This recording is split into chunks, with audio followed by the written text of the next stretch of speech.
আজি এটা ষ্টকৰ চিলেকশ্যনৰ কথা কৈ আছোঁ। এইটো হৈছে Hindustan copper limited, Hind copper বুলি কয়। এইটো চাওক, এইটো আপোনাৰ মুভমেণ্টটো আহিছিলে মোটামুটি নৱেম্বৰ ডিচেম্বৰত এটা মুভ আহিছিলে। নৱেম্বৰ ডিচেম্বৰত তেতিয়া কপাৰৰ ডিমাণ্ড বাঢ়ি গৈছিলে। এইটো আপুনি মাৰ্কেটত ইনভেষ্ট কৰাৰ লগে লগে আপোনাৰ কি হয়, এটা মানে কাৰেণ্ট যিটো চিনেৰিঅ' মানে কাৰেণ্ট মাৰ্কেট কণ্ডিশ্যনত আপুনি চাব লাগিব যে কোনটো বস্তুত আপুনি ডিল কৰি আছে। যেনেকৈ হিন্দুস্তান কপাৰে কি কৰে, কপাৰৰ লগত ডিল কৰে। গতিকে কপাৰৰ ডিমাণ্ড সেইটো সময়ত বাঢ়িছিলে। কপাৰৰ ডিমাণ্ড বঢ়াৰ লগে লগে আপুনি চাব লাগিব কপাৰৰ ৰিলেটেড ছাৰ্ভিচ কোনবিলাক ষ্টক আছে, সেই ষ্টকবিলাকক কেনেকুৱা হেৰি কৰিছে, পাৰফৰ্মেঞ্চ কৰিছে। গতিকে সেইটো পাৰফৰ্মেঞ্চত ধৰা পৰাৰ পিছত আমি সেইটো ষ্টক লৈছিলোঁ। আমাৰ পাৰফৰ্মেঞ্চটো ক'ত ধৰা পৰিছিলে সেইটো মই দেখাই দি আছোঁ এতিয়া। এইটো চাওক, এইটো আমাৰ স্ক্ৰীনাৰ হয়। ইয়াতে দেখিছেনে 48, ইয়াতে দেখিছে হিন্দুস্তান কপাৰ।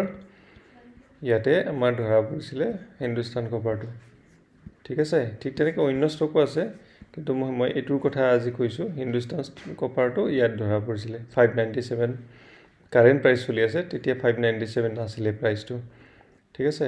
ইয়াৰ পাৰফৰ্মেঞ্চটো ইয়াত ধৰা পৰিছিলে। সেইটো স্কেনাৰ। তাৰপৰা ইয়াৰ চাওক, স্কেনাৰেটো আপোনাক এটা বাছি নিদিয়ে, এটা দুটা ষ্টক বাছি নিদিয়ে। স্কেনাৰে আপোনাক এটা বাস্কেট দিব, এটা বাঞ্চ দিব। সেই বাঞ্চৰ পৰা চবচে বেষ্ট কেইটা আপুনি বিচাৰি ওলাব লাগিব। সেইটোৱে হৈছে আপোনাৰ ট্ৰেডিং।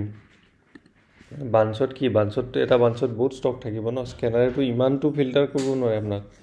যিকেইটা বেষ্ট পাৰফৰ্মেঞ্চ থকা ষ্টক সি উলিয়াই দিব। তাৰপৰা আপুনি মেনুৱেলি চাব লাগিব কোনটো ষ্টক আমি ল'লে ভাল হয়। এট দিছ মুমেণ্ট আমি ল'লে উইদিন এ শ্বৰ্টাৰ পিৰিয়ডত আমি কিমান ৰিটাৰ্ণ পাম। তাৰ কাৰণে আপুনি নিজে অলপ ষ্টাডি কৰিব লাগিব, অলপমান নিজৰ দিমাগটো লগাব লাগিব। গোটেইটো বস্তু স্ক্ৰীনাৰ বা গোটেইটো বস্তু AI কৰি নিদিয়ে। AI কৰিব, এটা পাৰ্চনলৈ কৰি দিব, কিন্তু মেক্সিমাম কাম আপুনি মানে মেক্সিমাম কৰি দিব। অকণমান এফৰ্ট নিজৰ ফালৰ পৰা 10% 15% এফৰ্ট এটা নিজৰ ফালৰ পৰা দিব লাগিব, দিলেহে আহিব। ইয়াত দেখিছে আপুনি হিন্দুস্তান কপাৰ। এতিয়া মই আপোনাক এইটো স্ক্ৰীনত লৈ যাম। ইয়াত চাওক, ইয়াত প্ৰাইচটো 21 নৱেম্বৰৰ পৰা ডিচেম্বৰে ধৰকচোন, ডিচেম্বৰৰ পৰা যদি যায় আপোনাৰ 300 কিমান টকা আছিলে, 370 টকামান আছিলে। ইয়াত গৈ কিমান হ'লগৈ আপুনি ইয়াত চাওক কিমান আছে, 748, 750 আৰু 756লৈকে গৈছিলে। গতিকে ইয়াত যদি আপুনি কিনিছে, এইখিনি জেগাতো কিনিছে ন, এইখিনি জেগাত কিনিছে, ডেট কষ্ট ইউ 371 ৰুপিজ। আপুনি আৰু যদি আগত কিনিছে ইয়াতে 325 ৰুপিজ।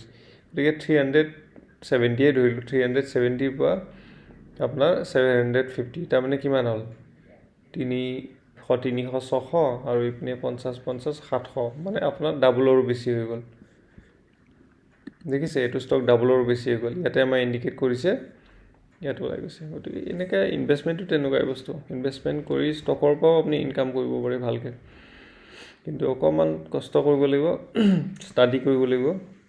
বা কোনোবাই যদি মোৰ নিচিনাই কোনোবাই দেখাই দিছে তাৰ পৰা বুজিব লাগিব। ধৰক এতিয়া যদি উৰাই দিয়ে, কথাবিলাক কোৱা কথাবোৰ উৰাই দিয়ে বা এইনো কি বকিছে তেনেকৈ কৰিলে ধৰক শিকিবলৈ অলপ দিগদাৰ। কাৰণ মোকো শিকোৱা নাছিলে। মই যেতিয়া শিকিব গৈছিলোঁ বা মোৰ নিচিনা ল'ৰাবিলাকে আজিৰ জেটত যিবিলাকে কৰি আছে, তেওঁলোকে শিকিবলৈ মই যেনেকৈ শিকাইছোঁ তেনেকৈ আমাক কোনো শিকোৱা নাছিলে। আমি বহুতখিনি নিজে ষ্টাডি কৰি এতিয়া মানে পঢ়া হৈছোঁ। গতিকে সেই ষ্টাডিটো লাগিব নিজৰ ফালৰ পৰা। নিজে ষ্টাডি কৰক, আৰু মোৰ ফালৰ পৰা কিবা হেল্প লাগিলে আপোনালোকক ডেফিনেটলি হেল্প কৰিম। ভিডিঅ'টো পাৰিলে যদি পাৰে মন যায় লাইক কৰি দিব, ছাবস্ক্ৰাইব কৰিব আৰু শ্বেয়াৰ কৰিব। Thank you. চাওক, অসমীয়াত কৈছোঁ কাৰণে আপোনালোকে বেয়া নাপাব, কাৰণ অসমীয়াত তেনেকৈ বুজাই দিয়া মানুহ ইউটিউবত চেনেল নাই, বেছি চেনেল নাই। হয়তো কোনোবাই কৰিছে মই নাজানো। মই বিচাৰিছোঁ অসমীয়া ল'ৰাখিনি অকণমান শিকক, এই বস্তুবোৰ শিকক। কাৰণ তেওঁলোকে বিভিন্ন কামত পইচা উৰুৱাই দিয়ে, হয়তো নাজানি পেলাই উৰুৱাই। তাতকৈ জানি লওক, অকণমান জানিলে কৰক। সেইটো বস্তু জনাটো ভাল। ফাইনেন্সিয়েল যিটো আমাৰ লিটাৰেচি, সেইটো বহুত জৰুৰী। ফাইনেন্সিয়েল লিটাৰেচি আমাৰ দেশত খুব জৰুৰী। আমাৰ অসমীয়া জাতিটোৰ কাৰণে বেছি জৰুৰী, বেলেগৰ কথা মই ইমান নাজানো।